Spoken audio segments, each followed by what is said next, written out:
अथ पौर्वाणिक स्वाध्याय वेलायाम श्रीमद् भक्ति कायु सर्गम करो।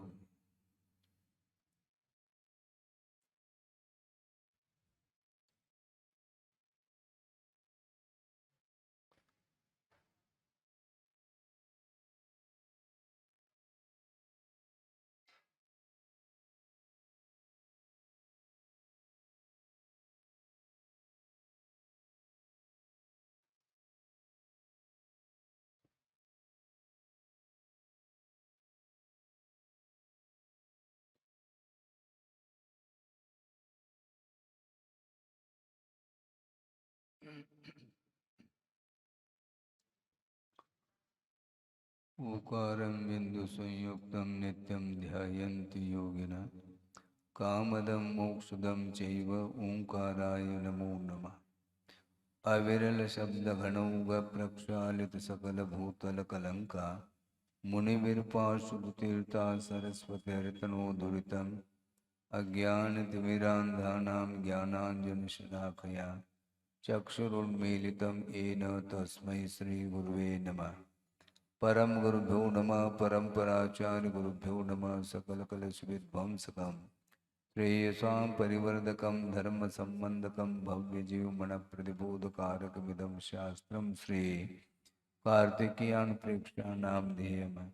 अस्य मूलग्रन्थकर्तारः श्री सर्वज्ञदेवाः तदुत्तरग्रन्थकर्तारः श्री गणधरदेवाः प्रतिगणधरदेवाः येषां वचोनुसारमासाद्य श्रीमद् आचार्य प्रवर श्री कार्तिकेय देवैर्विरचितं मंगलम भगवान वीरो मंगलम गौतमो वने मंगलम कुंदकुंदाद्यो जैनधर्मोस्तु मंगलम सर्वमंगलमांगल्यम सर्वकल्याणकारकं प्रधानं सर्वधर्माणां जैनं जयति शासनम्। कोटिशतं द्वादशैवकोटो लक्षाणि शेतेस्त्रिकाणि चैव पञ्चाशदष्टौ च सहस्रसङ्ख्यमेतत्श्रुतं पञ्चपदं नमामि। अरहन्त भास्यत्तं गणहरदेवेः गन्तीयं सम्मं प्रणमामि बन्त्यजुत्तो सुब्रानमहो वहिं शिरसा इच्छामि बन्ते सुधभक्ति कावसो कुतस्सालोचिम् अंग वंग पैनय पावड़े परियम सुत्त पड़माणोग भोग चूलिया केव सुत्तय तुम कायम सैनिज कल मंचे में पूजे में वंदा में नमम सामे दुख खो कमको भूलाओ सुगय गमनम समाय मरणम निर्गुण संपत्ति हूद मंचन। अथ पौर्वाणिक स्वाध्याय वेलायाम श्रीमदाचार्य भक्ति कायु सर्गम करोमि।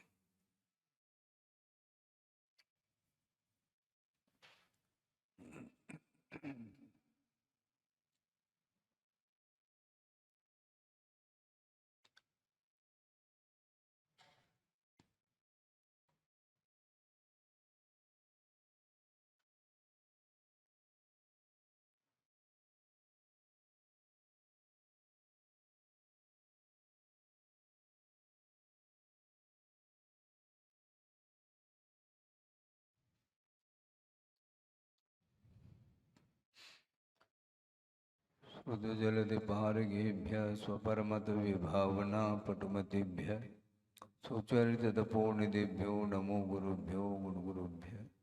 छत्तीस गुण समज्ञे पंचम्याचार करण संदर्शे शेषानुग्रह कुशले धमायिरे सदा वंदे गुरुभक्ति संयमेनय तरंत संसार सायरं घोरं चिन्हन्ति अट्टकं मम जन्मन मरणं न पावेन्ति ये नित्यं व्रतमन्त्रोपनिरुता ध्यानाग्निहोत्राकुला षट्कर्माविरतास्तपोधनधना साधुक्रिया साधव शीलप्रावरणा गुणप्रहरणा चन्द्रार्कतेजोदिकाः मोक्षद्वारकपाटपाटनपटाः प्रीणन्तु मां साधव गुरवः पाक्तुनो नित्यं ज्ञानदर्शननायकाः चारित्राणवगम्भीरा मोक्षमार्गोपदेशकाः इच्छामि वन्ते आयुर्मते कांसकोदस्सालोचि सम्मनान समदंसन संसर्जुत्तानं पंचव्याचाराणाम् आयुर्यानम् आयारादिस्मराणुपदेशानं वज्झायानं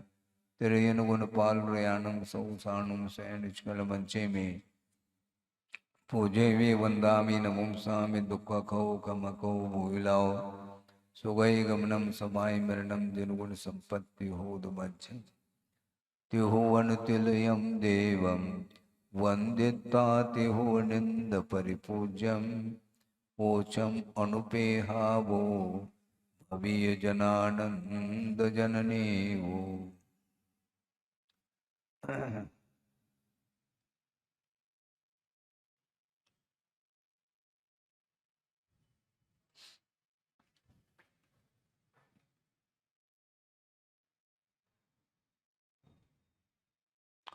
अनित्य अनुप्रेक्षा का वर्णन चल रहा है और शब्दों के माध्यम से जो वर्णन होता है कुछ सीमा को लेकर के ही वर्णन किया जा सकता है और आचार्य भिन्न भिन्न प्रसंग बनाते हुए अनित्य के विषय में विस्तार के साथ कथन करते हैं।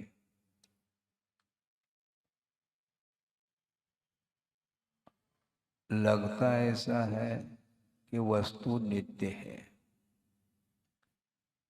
कुछ नित्य भी होती हैं पर्याय और कुछ अनित्य भी होते हैं। पर्याय हो करके भी महाराज नित्य कैसे?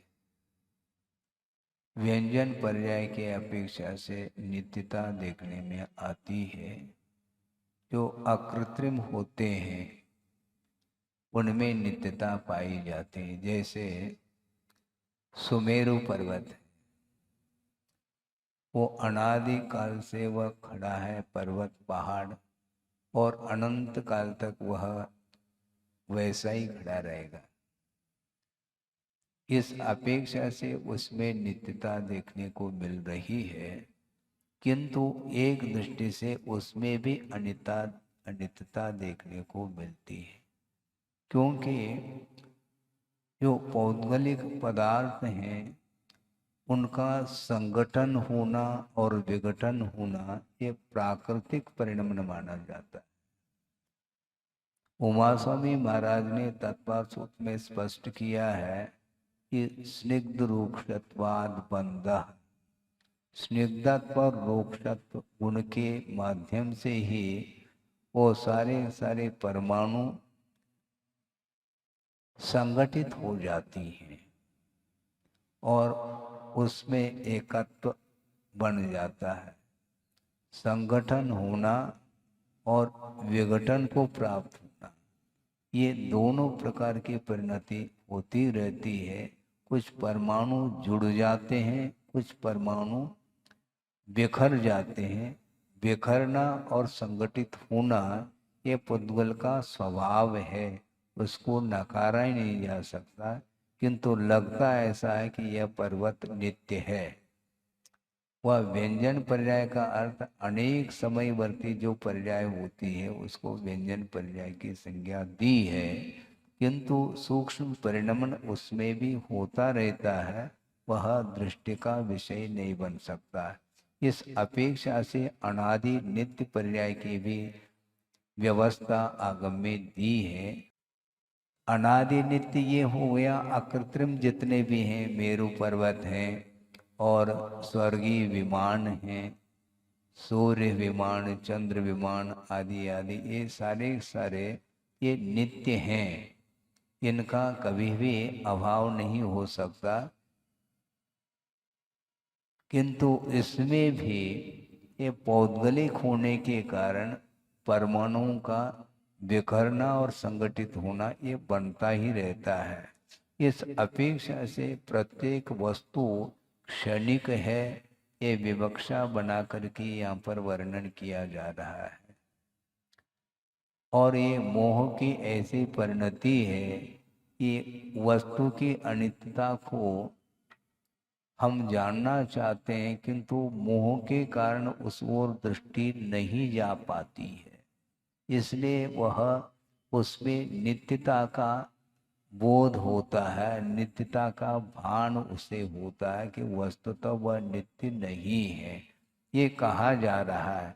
इसी प्रकार आगे भी गाथा दे रहे हैं यहाँ पर ज्यासा सयान लक्ष्ये चक्रहराणं पिपुण्यवन्तानं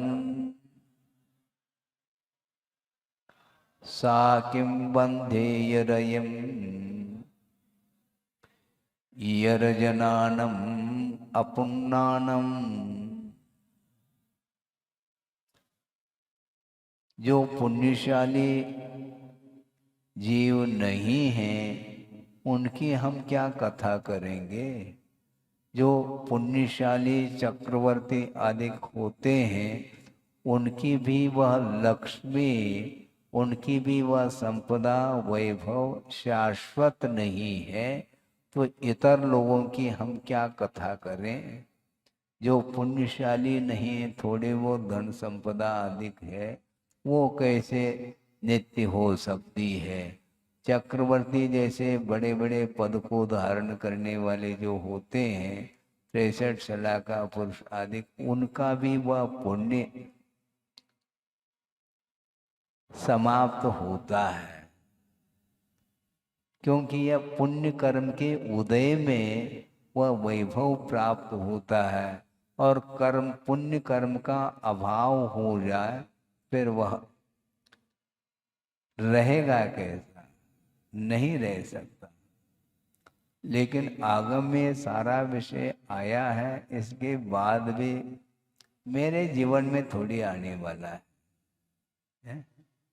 किसी जीवन में मान लो संकट आया है और विपत्ति आई है, और ठीक है, उसका कर्म का उदय है, उसको विपत्ति आई है, हमारे अंदर थोड़ी आने वाली। भैया अभी नहीं आ रही है किंतु कभी भी नहीं आएगी, ऐसा थोड़ी समझ में आएगा। जब अपनी अपनी बार कह रहे हैं और अपनी बारी अभी नहीं आई है, जिसकी आई है वो जा रहा है, जिसकी आई है वह जा रहा है। जब स्वयं के ऊपर वह आपत्ति आती है उस समय सोचता है कि ये ऐसा कौन सा कर्म का उदय है। हमेशा सावधानी रखनी चाहिए। सावधानी यदि नहीं रखते हैं तो निश्चित रूप से उसका अहित होगा। प्रमाद सबसे बड़ा शत्रु माना जाता है, प्रमाद से बचना चाहिए। और प्रमाद का स्वरूप क्या बताया ये ज्ञात है। प्राय करके प्रमाद का अर्थ आलस्य लेते हैं, उसको नींद आ रही है, निद्रा आ रही है, उसको हम प्रमाद मानते हैं। वह भी एक प्रमाद का ही भेद है, किंतु उतना ही प्रमाद नहीं है, बहुत सारे भेद हैं। तो ऐसी स्थिति में वस्तुतः प्रमाद का स्वरूप क्या है वो आगम में बताया है कि कुशलेषु अनादर प्रमाद, ऐसा कहा।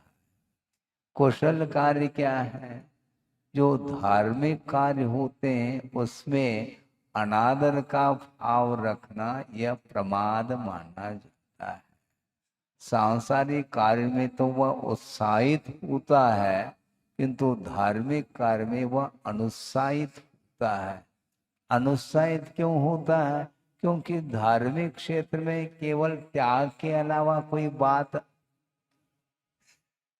है। प्रत्येक दिन त्याग की बात करते हैं, छुड़ाने की बात करते हैं, मोह से ऊपर उठाने की बात करते हैं।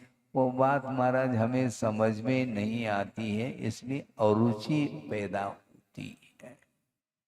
और सांसारिक क्षेत्र में हमेशा मन के अनुरूप वस्तु मिलते रहते हैं पुण्य के उदय में, इसलिए उससे वह उबता नहीं है। बार बार उन्हीं उन्हीं वस्तुओं का उपभोग करता है, इसके बाद भी उसको तृप्ति नहीं मिलती। कोई बात नहीं, तृप्ति नहीं मिलती, तात्कालिक वह मान लो तृप्ति होती है, पुनः वापस उनका उपभोग तो हमें करना ही है।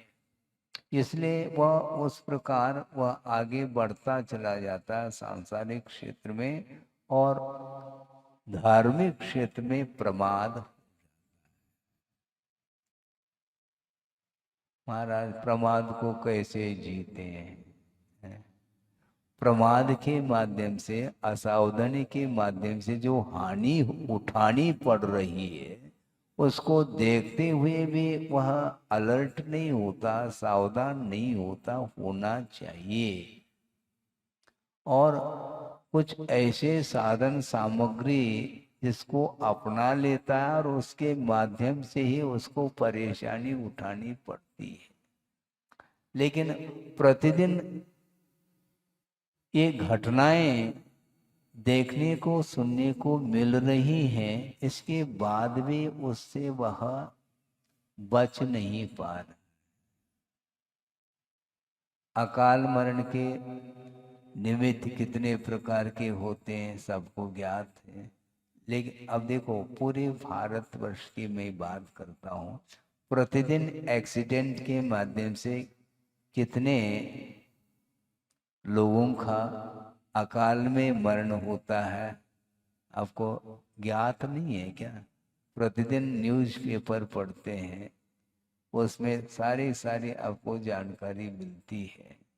लेकिन अकाल मरण से भिन्न भिन्न निमित्तों के माध्यम से अकाल मरण हो भी रहा है, फिर भी उससे वह सतर्क नहीं, तर्क करता है वो।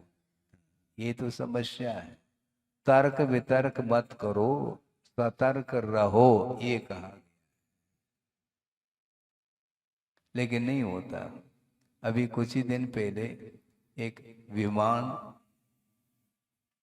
है अहमदाबाद में क्रैश हुआ था और कितने लोगों का अवसान हुआ, सबको याद है।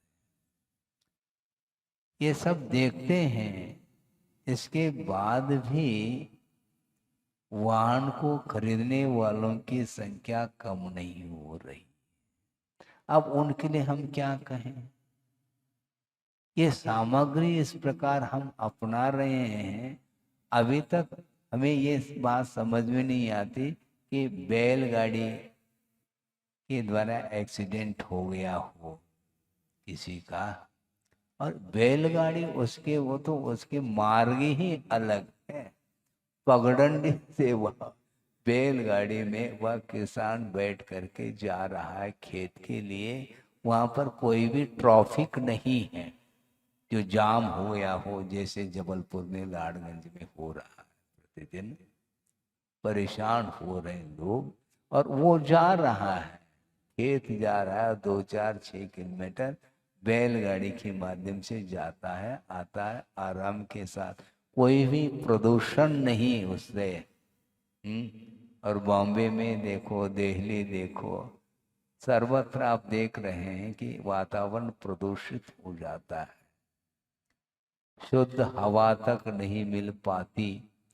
बड़े बड़े जो बिल्डिंग खड़े कर रखे हैं आप लोगों ने, वहां पर बैठ रहा है, वहीं पर नाली बह रही, वो हो रहा, उसमें कौन सी शुद्धि क्या? इसके बाद भी वह रूटीन चल रहा है उसका जीवन, क्योंकि केवल पैसा, किसी भी प्रकार से वित्त का अर्जन होना चाहिए, उसके माध्यम से वह जीवन यापन करता है।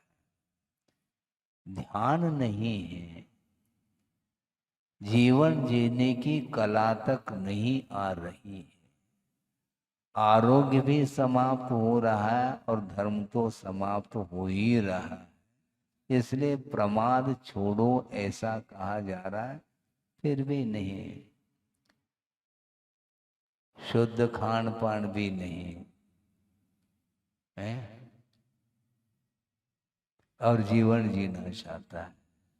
और यहाँ पर आता है, महाराज आशीर्वाद दे दो, क्या हो रहा है, परेशान हूँ, आए दिन ब्रेन हेमरेज होता है, पैरालिसिस अटैक आ जाता है, हार्ट संबंधी बीमारी है, कैंसर है, ये सारे सारे भयानक जो रोग आ रहे हैं, इसमें स्वयं की ही असावधानी है, लेकिन उस असावधानी वो उस वातावरण से वो अपने आप को उठा नहीं पा रहा है ऊपर, जबकि इसमें किसी की कोई बाध्यता नहीं है। आप चाहो तो बहुत व्यवस्थित ढंग से जीवन जी सकते हैं, लेकिन वह भौतिक युग में उसमें वह मुझे क्या करना चाहिए क्या नहीं करना चाहिए ये ज्ञान उसको नहीं हो पाता, केवल आसक्ति बढ़ती चली जाती है। आचार्य कहना चाह रहे हैं जो महान पुण्यशाली चक्रवर्ती आदि होते हैं उनकी भी संपदा जब शाश्वत नहीं है तो अपनी कौन सी संपदा शाश्वत है। लेकिन ध्यान जाए तब की बात, नहीं जाता। ऐसा क्यों होता, क्यों कुछ नहीं, यह मोह का परिणाम है। और मोह को कम करो कह रहे हैं और आप मोह बढ़ाने की बात करते हैं, तो कैसे पटरी बैठेगी। कम करो ये कहा जा रहा लेकिन किया नहीं जा रहा। ये मोह की पराकाष्ठा, व्यामोह की पराकाष्ठा, ये भयंकर रूप ले लेता है। एक प्रसंग गुरुदेव ने सुनाया था प्रवचन के दौरान, उसको आपके सामने रख रहा हूं। रात का समय है और आसमान में घटाएं छाई और बीच बीच में बिजली चमक रही है और आकस्मिक ऐसा वातावरण निर्मित हो जाता है कि वर्षा चालू हो जाती। और कौन जानता है कि कल क्या घटित होने वाला है, किसी को भी ज्ञात नहीं है भविष्य में क्या होने वाला है। और ऐसे मूसलाधार निरंतर वर्षा होती रही, उसके कारण नदी बाढ़ आ गई उसमें। और बाढ़ आती आती ऐसी स्थिति बन गई कि एक बांध बंधा था वह टूट गया और बांध ध्वस्त होने के कारण अब काबू संभव नहीं। वह जल का स्तर इतना बढ़ा हुआ है और सब चारों ओर से सुरक्षा की वार्ता सूचना दी गई और अपने अपने परिवार के लोग घर छोड़ करके अन्यत्र जा रहे। अलर्ट कर दिया पहले से ही, एक आध घंटे पहले। किंतु अब क्या होता है, सारे सारे लोग जा रहे हैं, किंतु मोह का एक ऐसा प्रभाव कि उस चपेट में एक परिवार आया है। अलर्ट सावधान करने के लिए कहा गया, सूचना भी दी गई और कई लोग खाली करके चले गए, उनका जीवन तो बच गया, किंतु एक परिवार उस चपेट में आया और उसमें वह कह रहा है कि हमें भी इस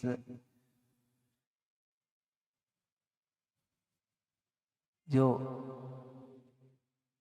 पानी चारों ओर बढ़ रहा है तो इसमें से हमें भी पार होना तो है, तो क्यों लगा रहे, तो इसलिए क्योंकि जो कुछ भी अभी तक कमाया है उसको यहीं छोड़ करके हम चले जाएंगे तो हम कैसे जी पाएंगे, एक भाव मन में आ रहा। इसके उपरांत भी उसने कहा, पत्नी को बोला कि तुम यहाँ से पार हो जाओ, अपने बच्चों को लेकर के जल्दी से जल्दी निकल जाओ। और वह निकल गई और वो व्यक्ति सोच रहा है सब कुछ समेटना है, जबकि जीवन समेटने को है। इसके बाद भी वो अपने धन संपदा को वह बटोरने में लगा है। इतने में वह निकलने को हो जाता है, किंतु पानी के साथ वह बहता चला जाता और उस बहाव में उसका मरण हो जाता है। इसके उपरांत भी वह हाथ में जो पोटली थी वह पकड़ करके रखा था उसको, वो पोटली समेत वह बहता बहता चला जा रहा है और जीवन का अंत हो जाता है। यह घटना 1957 की पूना के पास एक कोई बांध था, बताते वह ध्वस्त हो गया था, उसके कारण यह नौबत आई थी। बड़ी विचित्र दशा है संसारी प्राणी की। एक श्लोक आपके सामने रख रहा हूं, याद आ रहा है कि वह पुराण में ही वह विषय आया। एक बार मैं पढ़ रहा था और हमने सोचा कि देखो क्या लिख रहे हैं आचार्य, और जो आगम में जो लिखा जा रहा है ये बाद में लिखा जा रहा है, घटित घटनाओं को ही लिखा जाता है। जो लिखा जा रहा है वह घटने के बाद लिखा जाता है। जो लिखा जा रहा है वह घटित हो रहा है, ऐसा नहीं। जो घटित हो रहा है उसी को आगम में उसको लिख करके आपके सामने सुनाया जा रहा है। जंतु रंतक दंतस्तो, जंतु रंतक दंतस्तो हंत जीवित बीहते, मोहात तन निर्गमोपायम न चिंतयति धिक तमः, ऐसा कहा। जंतु अर्थात संसारी प्राणी वह क्या है?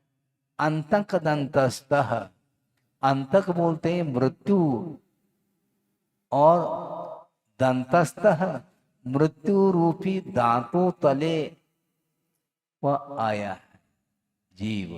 इसके उपरांत भी वह बचना चाह रहा। हंत जीवितम इहति, फिर भी वह जीना चाहता है। मृत्यु रूपी दांतों तले वह आया है, इसके बाद भी वह जीने की इच्छा कर रहा है। ये आश्चर्य है। वहां से निकलने का उपाय नहीं सोच पा रहा है, इसलिए धिक तमः, मोह रूपी अंधकार के लिए धिक्कार है, ऐसा कह रहे हैं। क्या करना चाहता है? यही बात, मरणासन्न हो रहा है, इसके बाद भी वह पर वस्तु के प्रति जो लगाव है वह छूट नहीं पा रहा। और मृत्यु से बचाओ महाराज, तुम्हें कौन बचा सकता है? बुद्धि काम नहीं कर सकती। इसी को बोलते पराकाष्ठा मोह की, वो छूटता नहीं। कैसे करे महाराज, कैसे छोड़े? जैसे जोड़ा है वैसे छोड़ना पड़ेगा। हाँ? जुड़ो न जोड़ो, जोड़ा छोड़ो, जोड़ो तो बेजोड़ जोड़ो, कह रहे आचार्य महाराज, हाइकू दे रहे हैं। जुड़ो न जोड़, किसी से जुड़ना नहीं, न किसी को जोड़ना है, ये आपके लिए संभव नहीं है। और श्रवण के लिए कहा जा रहा है। श्रवण बनने के बाद भी छोड़ी हुई वस्तु के प्रति पुनः मोह जागृत हो सकता है। इसलिए जोड़ो न जोड़ो, हम किसी को जोड़ना नहीं चाहेंगे, न किसी से जुड़ना चाहेंगे। श्रवण हमेशा निरीह रहता है, किसी के साथ उसका कोई भी संबंध नहीं रहता, क्योंकि संबंध को करके बाद में तोड़ने की अपेक्षा पहले से संबंध नहीं रखना चाहिए। ये भयानक रूप है। वस्तुतः मोह के कारण ही परतंत्रता का अनुभव होता है। इसलिए आचार्य कहते हैं कि निरंतर मोह से बचते रहो। मोह की सामग्री मिलेगी तुम्हें, क्योंकि यह सिद्धांत है, संयम को अंगीकार जिस समय कर लेता है श्रवण, उसी समय से विशिष्ट पुण्य का अर्जन होना प्रारंभ होता है और उसका उदय होते ही अनेक प्रकार की वह भोग्य सामग्री सामने उसको मिलती है। इसके उपरांत भी दृष्टि नासा पे धरे, आशा पे नहीं, क्योंकि जिसको छोड़ दिया है उसको क्यों ग्रहण। मित्रता नहीं, काय की मित्रता, क्योंकि मित्रता की बात आती है तो पुनः शत्रुता की बात भी आएगी। एक व्यक्ति से यदि लगाव है तो दूसरे के प्रति अलगाव अपने आप ही सिद्ध होता है। आपका झुकाव सबके प्रति है कि किसी खास व्यक्ति विशेष के प्रति झुकाव है? व्यक्ति विशेष के प्रति है तो निश्चित रूप से आपका कोई न कोई संबंध है उसके साथ, तभी तो उसके साथ आप अपने आप को मित्रता का व्यवहार करना चाहते हैं उसके प्रति।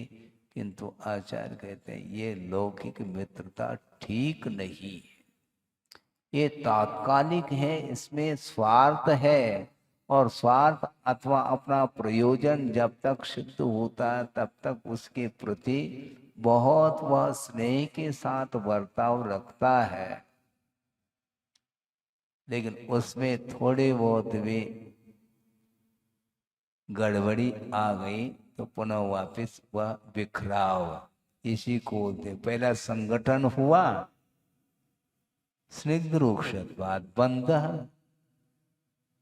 चिकनाहट के कारण बंध को प्राप्त होता है, चिकनाहट समाप्त होते पुनः बिखराव आ जाता है। उसी प्रकार राग द्वेष रूपी चिकनाहट के माध्यम से वह संसारी प्राणी एक दूसरे के साथ संबंध स्थापित करना चाहता है, इसलिए संसार का निर्माण होता है। उसमें स्थायित्व बिल्कुल नहीं। कुछ ऐसे पर्याय हैं, लगभग 4 प्रकार की पर्याय ये मान के चले कि जिसका संबंध एक अनादि अनंतात्मक पर्याय होती है।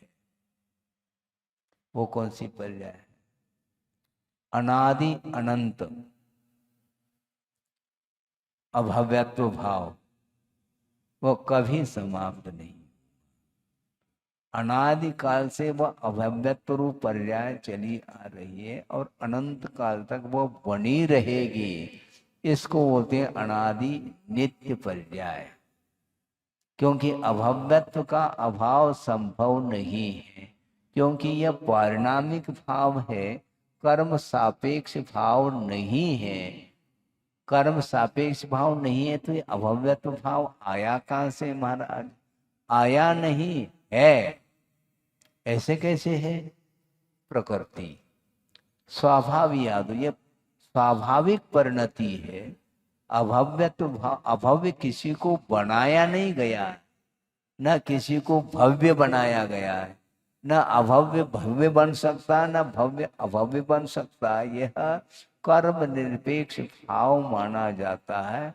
वह अभव्यत्व भाव अनादि अनंत पर्याय मानी जाती है। ये एक पर्याय हो गई।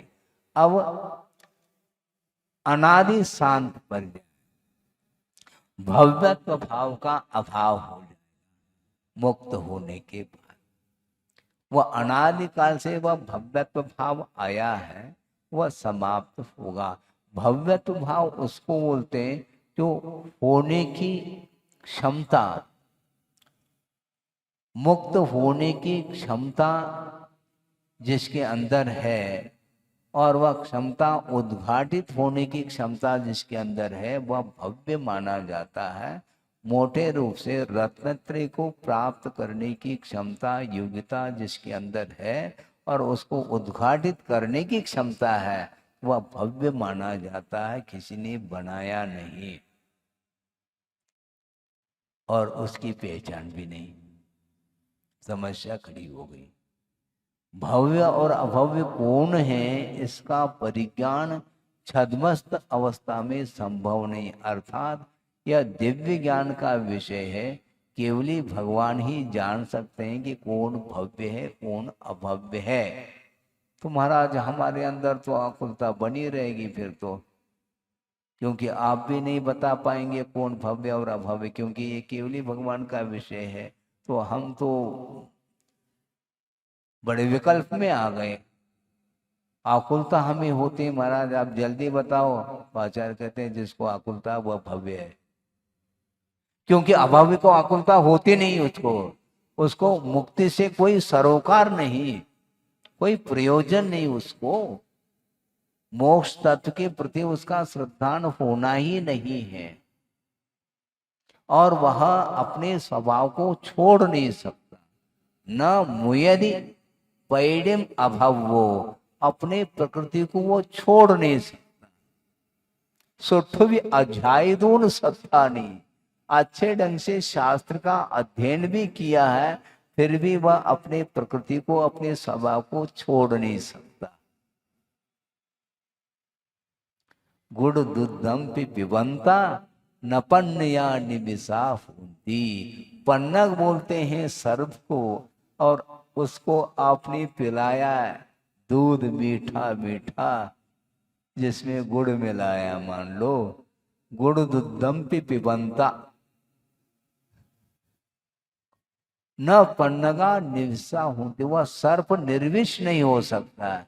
आपने दूध मिलाया पिलाया इसलिए फिर वो दूध उगलेगा क्या? नहीं, वह विष ही उगलता। इसको बोलते प्रकृति स्वभाव, और स्वभाव हाय न भिषक कहते हैं आचार्य। स्वभाव के लिए कोई दवाई नहीं। शारीरिक कोई रोग हुआ है उसकी दवाई मिल सकती है, उसका ट्रीटमेंट हो सकता है, किंतु मानसिक जो रोग है उसको ठीक करना बहुत कठिन है। साइकोलॉजी इफेक्ट हो गया, अब उसको कौन दूर करेंगे? डिप्रेशन में आ गया, किसी के द्वारा ज्यादा प्रेशर बढ़ गया तो वह डिप्रेशन में आता है। अब उसको कैसे दूर करें? इसलिए स्वभाव आय न भिषक, स्वभाव के लिए कोई भी औषधि नहीं, कोई उपचार नहीं हो सकता। इसी प्रकार ये पारिणामिक भाव है, वह परिवर्तित नहीं हो सकता। तो अभव्यत्व भाव अनादि अनंत काल तक भी वह इसी संसार में परिभ्रमण करेगा। क्यों? अभव्य है इसलिए, और उसको कोई चिंता नहीं। चिंता मोहि काहे की, वो कहता है हमें कोई चिंता नहीं, मोक्ष से कोई चिंता नहीं, बल्कि वह अभव्य भी जिनलिंग को अंगीकार करता है, दिगंबरत्व को अंगीकार करके तप आदि कर लेता है, किंतु उसका जो एम है, लक्ष्य है, वह केवल भोग्य वस्तुओं को प्राप्त करना है। धम्मम भोग निमित्तम सदहदी, वो भोग के निमित्त वह श्रद्धान कर रहा है, तप आदि भी कर रहा है। उत्तर लोक तृष्णया, भविष्य में अगले भव में भगवान मुझे ये मिल जाए, इसलिए वह तप कर रहा है। कठोर तप करता है, यहाँ तक कि आगम में उल्लेख मिलता है उसको घानी में भी पेल दो हैं तो भी उफ नहीं करता। और शुक्ल लेशा के माध्यम से वह ग्रैवेक पहुंच रहा है, 9 ग्रैवेक, और 31 सागर की वहां पर आयु है, और वहां पर आराम के साथ क्या सुख ही सुख है, दुख तो है ही नहीं। लेकिन वस्तुतः देखा जाए वह भी क्षणिक है, क्योंकि कर्मायत जो सुख है, इंद्रिय के माध्यम से उत्पन्न होने वाला जो सुख है, वह तात्कालिक है, त्रैकालिक नहीं। यदि त्रैकालिक मान लिया जाए तो कभी भी देव पर्याय से उसका अवसान नहीं हो पाएगा, जबकि हो जाता है। अवसान क्यों हुआ? वो इतना सुख था, सागरोपम आय तक उसका उपभोग किया, तो इसलिए अब गाड़ी रिवर्स, क्योंकि पुण्य समाप्त हो गया है। चक्क हरानम पे पुण्यवंतानम न सासया सा लक्ष्मी, यानी लक्ष्मी शाश्वत नहीं है और आप लक्ष्मी पूजा करते हैं, भारी समस्या। दिवाली के दिन प्राय करके दुकानदार 10-15 दिन पहले से ही वह रंग रोगन आदि करना प्रारंभ करता है और उस दुकान को और डेकोरेट कर लेता है। फिर बाद में धनतेरस बोलते हैं आप लोग, और उस दिन जो है वह धन की पूजा करता है, लक्ष्मी पूजा। समस्या है ये। आचार्य कह रहे हैं कि यहाँ पर पुण्यशाली जो चक्रवर्ती आदि बड़े बड़े पद को धारण करने वाले भी यहाँ पर शाश्वत नहीं रहे, तो तुम्हारी क्या स्थिति रहेगी?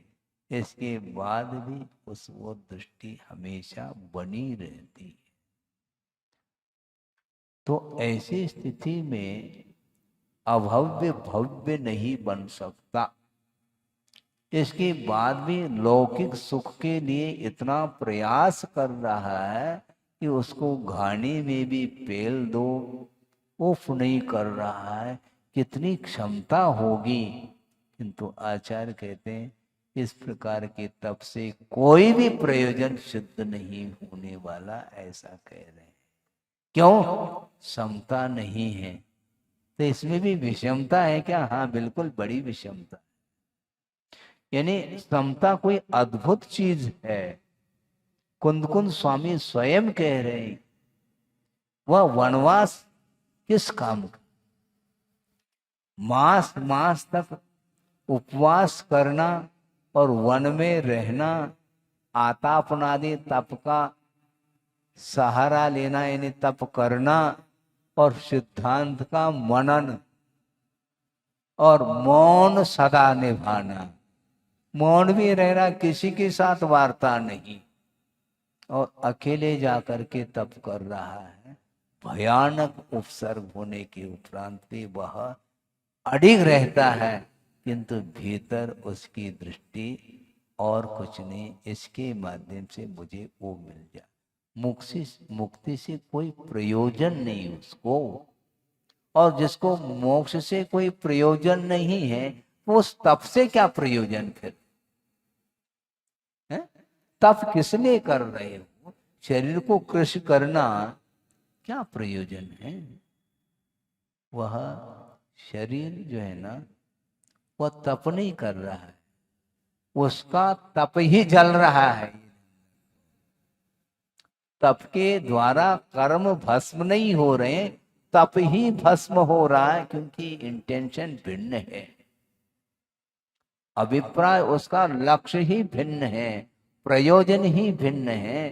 कर्म को काटने के लिए नहीं कर रहा है, न कर्म क्षयम, कर्म के क्षय के लिए नहीं, किंतु धर्म का आश्रय व भोग निमित्तम, भोग के लिए कर रहा है।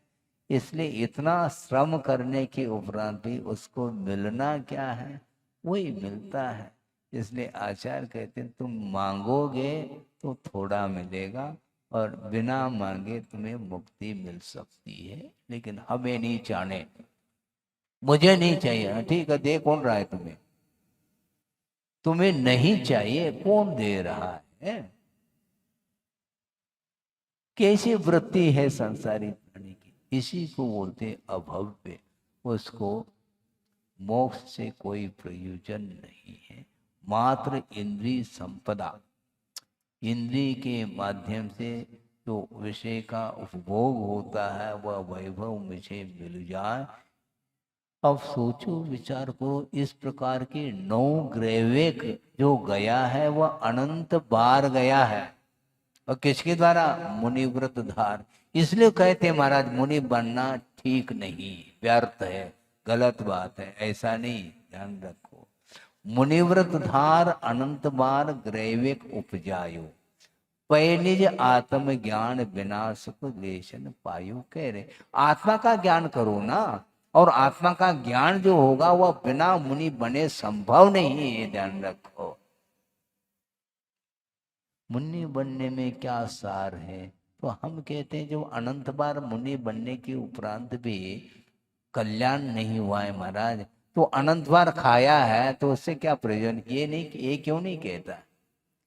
अनंत काल से खाता आ रहा है,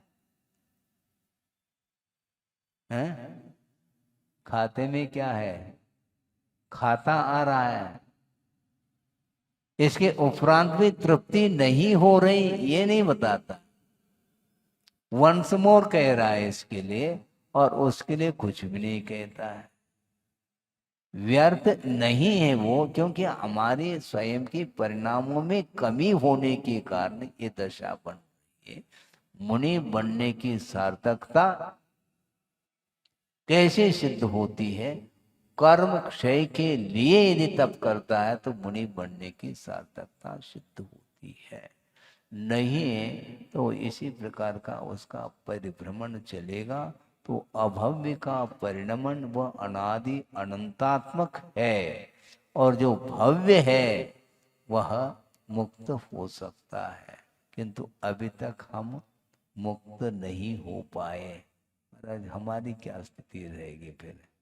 हम कौन है भैया? कौन है या हमारा विषय? किंतु भीतर यदि लगनशीलता है तो चांस है। वो सही नहीं, भीतर से भीगना चाहिए।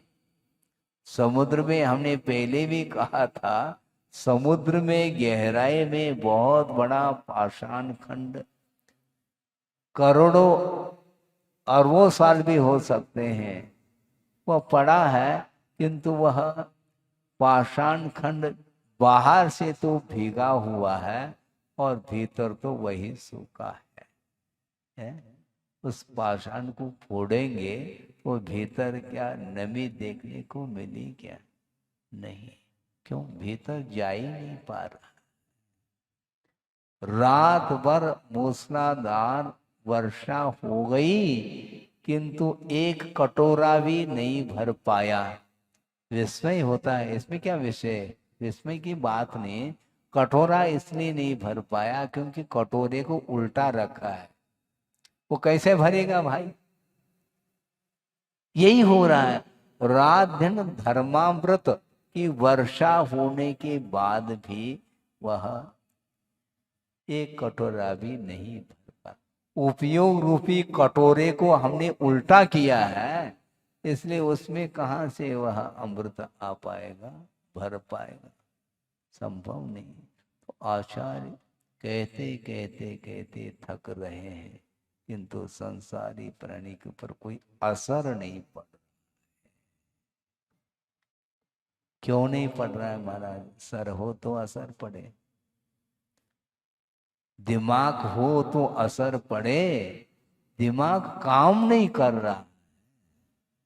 दिमाग काम क्यों नहीं कर पा रहा? अपने क्षेत्र में तो दिमाग दौड़ रहा है अच्छे स्पीड से, और धार्मिक क्षेत्र में मोक्ष मार्ग में उसका दिमाग काम नहीं करता। ये मोह के कारण हो रहा है। इसलिए पुण्यशाली जो त्रिशव शला का पुरुष या महापुरुष आदि होते हैं, उनका भी पुण्य नित्य नहीं, शाश्वत नहीं। तो ऐसी स्थिति में जो पुण्यहीन व्यक्ति होते हैं, उनके पास वह लक्ष्मी कैसे टिक सकती है? उसके साथ कैसे वह अनुराग रख सकती है? वह लक्ष्मी संभव नहीं है। लेकिन इस प्रकार की चर्चा करने के लिए फुर्सत कहाँ है महाराज? आप ये अनुप्रेक्षा प्रारंभ तो कर दी, लेकिन प्रतिदिन वही वही विषय मिल रहा है। नित्य नहीं, नित्य नहीं। महाराज आप पहचान कैसे करोगे हमें? क्योंकि हम नित्य नहीं रहे, लेकिन पहचान भी कर रहे हैं आप, हैं? पहचाने में आ रहे हैं क्या? नहीं आ रहे हैं। तो नित्य तो है महाराज। ये नित्यता नहीं मानी जाती, एक तात्कालिक है वो नित्यता, किंतु वह अविनश्वर नहीं। 150 साल की जिंदगी जीवो, उसके बाद फिर समाप्त हो जाएगा, ये कहना चाह रहे हैं। इसलिए क्या श्लोक लिखा, जंतुरंतक दंतस्तो मृत्यु रूपी दांतों तले आया है संसारी प्राणी, अभी भी वह जीने की इच्छा, जिजीविषा इसको बोलते हैं, जीने की इच्छा। 90 साल का भी हो तो वह जीने की इच्छा रखता है? मरने की इच्छा कौन रखे? और इच्छा रखो या न रखो, मरण तो होगा। जीने की इच्छा और मरने की इच्छा, ये दोनों इच्छा ठीक नहीं है। मरण आ जाए तो भयभीत नहीं होना, और मान लो जीवन मिला है उसमें फूला नहीं समाना, तब तो ठीक है। जीवन हर व्यक्ति को अच्छा लगता, मरना किसको? बोल तो रहा है मरना सबको एक दिन अपनी अपनी बार, तो अपनी अपनी बार, हमारी बारी आई नहीं महाराज। अब बारी तो आएगी तो सही है, इसमें अपवाद नहीं है, ध्यान रखो। तीर्थंकर भी क्यों न हो अनंत शक्ति के धारी, किंतु उनका जीवन भी आयु कर्म के ऊपर ही आधारित है। आयु कर्म समाप्त होते ही अनंतर समय में वो मुक्त हो जाएंगे, किंतु शरीर तो छूटेगा, वो छूटना ही है। वह ये शांत राग रुचि भी, हाँ आप गाते रहो, किंतु वह दिव्य शरीर वह बिल्कुल कपूर की भांति एक क्षण में समाप्त, वो सारे सारे परमाणु बिखर जाते हैं, और सामान्य व्यक्ति के द्वारा भी वह परमाणु ग्रहित हो सकती है, इसमें कोई बाधा नहीं, क्योंकि वह सामान्य हो गई वो परमाणु। उन्होंने अपने योग के माध्यम से ग्रहण किया था, शुभ परिणाम के द्वारा वो सारे सारे परमाणु ग्रहित हो चुकी थी, किंतु कुछ क्षण के लिए ग्रहित हुई थी और समय पर वह विलीन हो जाती है। तो ऐसी स्थिति में इतना दिव्य शरीर भी जब छूट सकता है, कि तुम्हारा शरीर नहीं छूट सकता है क्या? बड़ी विचित्र दशा, भयानक रोग हो या इसके उपरांत भी वह जीना चाहता है। नली लगी है नाक में, और मुख से आहार लिया नहीं जाना है, और नली से आहार दिया जाना, कोई स्वाद नहीं, इसके बाद भी मैं मर न जाऊं ये भाव बना हुआ है, होता है ये। और कोई ऐसा व्यक्ति है बिल्कुल मोटा ताजा, और मान लो किसी कारण से डिप्रेशन में आने की स्थिति में है, तो वह मरना चाहता है मानसिकता के कारण। मानसिक दुख भी भयानक हुआ करता है, उसके कारण वह आत्मघात करने के लिए तैयार हो जाता है। मैं इसके बीच से जल्दी चले जाऊं तो और अच्छा है, क्योंकि दूसरी जगह जाऊंगा तो कम से कम सुख पा सकूंगा। दुख इष्ट नहीं उसको, मानसिक दुख, शारीरिक दुख, उसके कारण वह मरना चाहता है। और निरोग शरीर मिला है तो उस निरोग शरीर के माध्यम से धर्म नहीं करना चाहता है, जीना चाहता है। और जीना और मरना ये चलेगा है। अब जीना चढ़ जाते हैं ना, है? जीना, फिर उतरते समय मरना होगा, और क्या होगा? है? अभी जीना बहुत अच्छा लग रहा है, ठीक है, मरना तो है। जो मरना है ये अकाट्य नियम है, तो इस और दृष्टि रखो, कभी भी अवसान हो सकता है। अवसान होने के पहले अपने परिणामों को सुधारने का पुरुषार्थ करना चाहिए। इसलिए जिसको भेद ज्ञान हो जाता है उसको संसार में कोई भी चीज रुचती नहीं।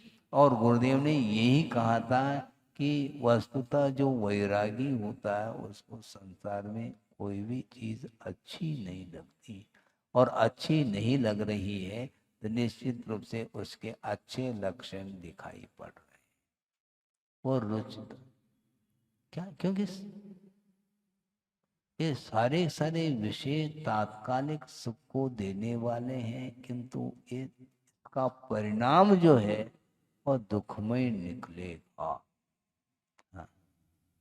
हर्ष के साथ चाव से वह ग्रहण करता है, फिर बाद में उसका जो परिणाम निकलता है तो वो भयानक परिणाम निकलता है। इसलिए वस्तुतः इन विषयों का समागम होने के उपरांत भी केवल साधन के रूप में उसको ग्रहण करो, आचार्य के साधन के रूप में है। लेकिन अब साधन में क्या आनंद है? साधन है, इसलिए श्रमण लोग साधन के रूप में ग्रहण करते हैं, उसमें आनंद का अनुभव नहीं करते हैं। भोजन करने से होता क्या है? भूख मिटती इतना ही से होता है, तो उसमें आनंद क्यों ले रहे? भोजन करना तो कर लो ना, क्या दिक्कत है आपको? उसमें आनंद क्यों मानते हो? क्योंकि वह तात्कालिक सुख है, पुनः भूख लगेगी। क्योंकि हजम हो गया बस पुनर्लाभ। उस समय तो बस बस कह रहा है, लेकिन अंतों के लिए रखो कहता वो। समस्या ये खड़ी हो रही है, उस समय पूर्णतः पेट भर चुका है, किंतु अंतों की चिंता उसको सता रही है। अब क्या है, इसको बोलते हैं भविष्य की चिंता। वर्तमान की चिंता नहीं, भविष्य की। सामान 100 साल और पल की खबर नहीं, ये बोला जा रहा है, फिर भी दुकान खोली जा रही, सामान एकत्रित करते ही चले जा रहे। एक और फर्म खोलो, फर्म के ऊपर फर्म। हाँ, लड़के के नाम से और नाती के नाम से, सबके नाम से कर लो एक एक एक एक दुकान और चलाओ। ये सब क्या है? किसके लिए किया जा रहा? सब यहीं पर रहने वाला और भोगने वाला व्यक्ति, भोगता वही ट्रांसफर हो जाता है, यहाँ से दूसरी जगह बैठ जाता है। वह धन यहीं पर एकत्रित रहता है। ज्वेलर्स, हाँ ठीक है, यही रहेगा। वो बोर्ड भी यही लगा हुआ मिलेगा और वह चला जाएगा, उस बोर्डिंग को छोड़ करके दूसरी जगह पहुंच जाएगा। तो फिर वहां पर क्या है? वहां पर क्या, कोई मान लो गरीब के यहाँ पैदा हो गया तो क्या कर लोगे? जाते ही मान लो जाति स्मरण हो गया तो और भयानक स्थिति आई है। देखो, मैं सेठ के यहाँ था और जीवन के आदि से लेकर के अंत तक सुख का अनुभव किया, और यहाँ पर आकर के पैदा हो गया, अब उठक बैठक करना पड़ता है? अब नौकरी करनी, चाकरी करनी पड़े। सेठ के यहाँ वह काम कर रहा है और स्वयं सेठ था, अब सेठ के यहाँ काम कर रहा है, नौकरी। ये सब क्या, किसका परिणाम? वही परिणाम, सांसारिक सुख का यही परिणाम निकलता। हर्ष विषाद करता हुआ उपभोग करता है, फिर बाद में उसका पतन होता है।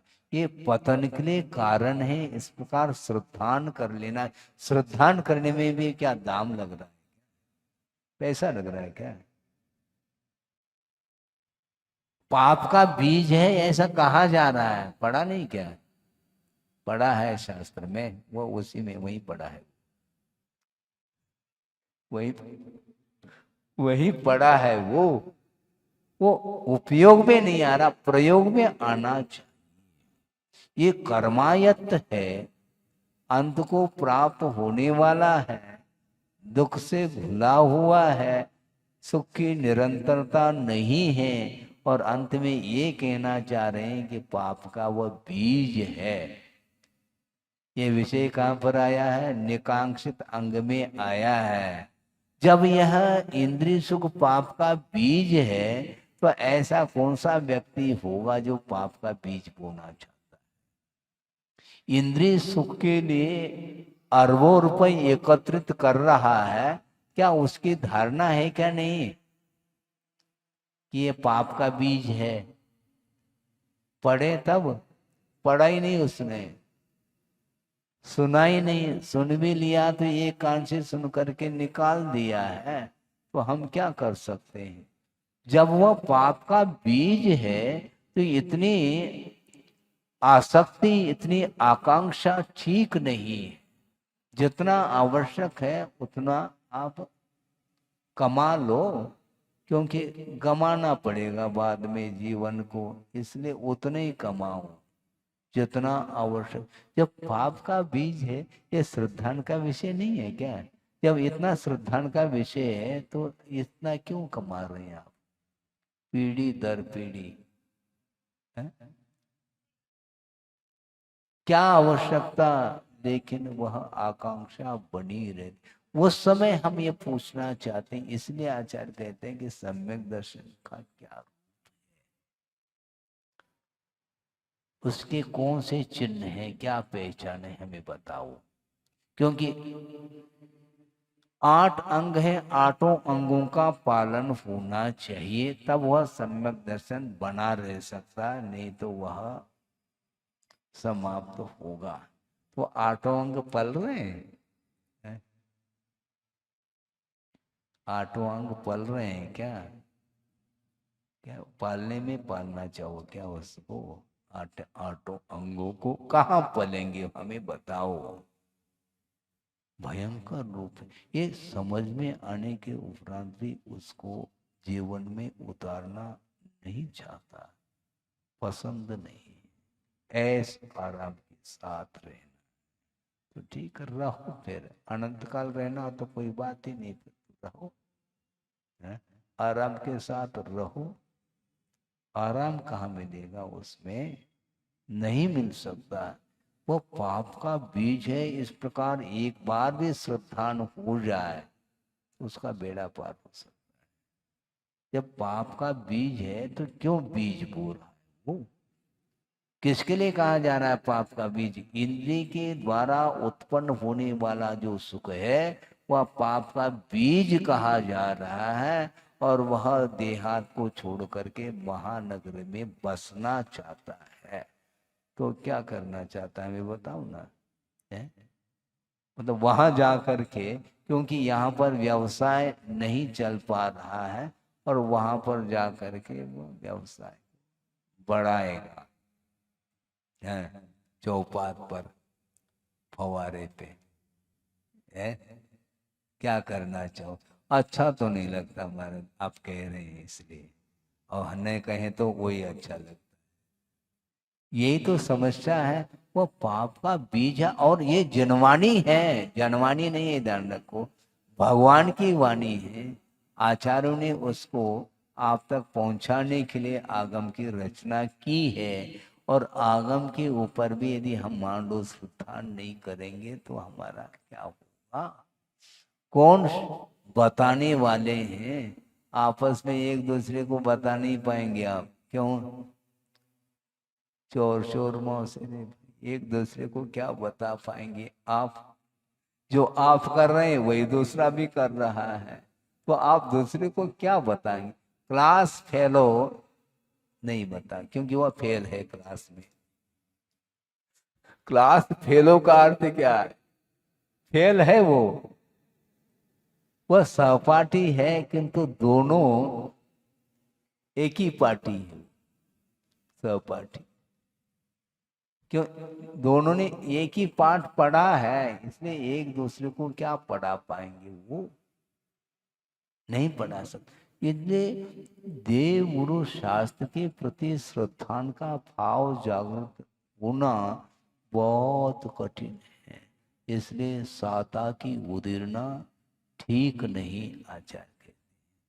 अति सर्वत्र वर्जित। यदि असाता की चरम सीमा पहुंच जाए तो भी संयम की ओर वह बढ़ नहीं पाएगा। जैसे नरकों में स्थिति है, संयम धारण नहीं कर पाए। और देवों में भी यही समस्या है, वहां पर साता की चरम सीमा है और यहाँ पर साता भी है असाता भी है। इसके उपरांत भी वह स्वर्ग को उतारना चाहता है यहीं पर धरती पर, इसलिए वह कमा रहा है और जीवन समाप्त हो रहा है।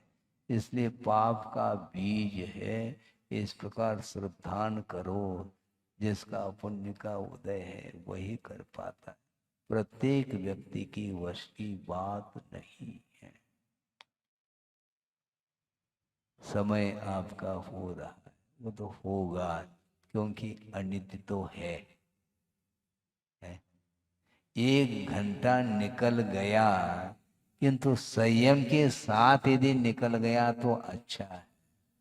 धर्म ध्यान के साथ यदि 1 घंटा निकल जाता, 5 मिनट भी निकल जाता है तो हमारे लिए सार्थकता सिद्ध होती, जीवन की सार्थकता। और मान लो इस प्रकार धर्म ध्यान के बिना निरंतर आर ध्यान रोध ध्यान के साथ जो जीवन व्यतीत कर रहा है, उसका भविष्य क्या होगा बताने की कोई आवश्यकता नहीं है, क्योंकि वर्तमान का कार्य ही बता रहा है कि उसका भविष्य क्या है। पहले भी कहा था, फिर से कह दो महाराज, क्योंकि हम तो भूलते हैं, भूलना हमारा स्वभाव है। एक व्यक्ति ने आचार्य महाराज को ही कहा कि महाराज, केवल हमने नहीं, कई लोगों के मुख से हमने सुना है। क्या सुना है? महाराज आप भविष्य जानते हैं, बताते हैं। हाँ बिल्कुल ठीक कहा है। अच्छा, हमारा भविष्य बता दोगे? तुम्हारा क्यों, हम सबका मैं बता देता हूँ। अच्छा, हमें ज्ञात नहीं था आप भविष्य जानते? बिल्कुल जानता हूँ। कैसे महाराज? देखो, जो चोरी करेगा उसको जेल होगा, यही तो भविष्य है। ये भविष्यवाणी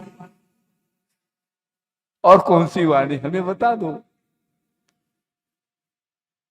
जो मर्डर करेगा जेल होगा, चोरी करेगा तो जेल होगा, विपरीत कार्य करेगा तो निश्चित रूप से उसको पनिशमेंट मिलना ही है।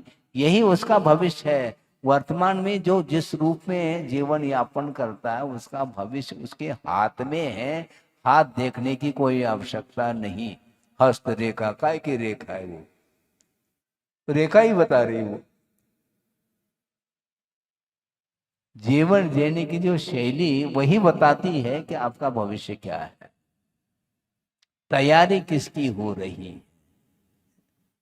नरक जाने की तैयारी यहीं से, क्योंकि नारकी मर करके नारकी नहीं होता है। को नारकी कभी भी नरकाय का बंद नहीं कर सकता। नरकाय का बंद कौन, किस गति वाले करते हैं? केवल मनुष्य गति और तिर्यंच गति के जीव ही नरक गति को जाते हैं। तो आपकी तैयारी क्या है महाराज? आप जानते हैं, इसलिए हम बताना नहीं चाहते हैं। बताने से टेंशन और बढ़ेगा, समस्या और खड़ी होगी। टेंशन बढ़ाने से कोई सार नहीं निकलेगा, क्योंकि जो करेगा उसके अनुरूप ही फल उसको भोगना पड़ता है। इसलिए वस्तु तत्व का स्वरूप जानने में आना चाहिए। इसलिए सम्यक दर्शन के बहुत सारे अंग हैं, उसके ऊपर भी कभी चर्चा और की जा सकती है। यहाँ पर इतना ही आशय है गाथा का कि वस्तुतः पुण्यशाली जो जीव होते हैं उनका भी पुण्य समाप्त हो जाता है। लक्ष्मी हमेशा के लिए नहीं आती। कई लोग जना शाम को किवाड़ बंद नहीं करना, क्योंकि शाम के समय लक्ष्मी आती है?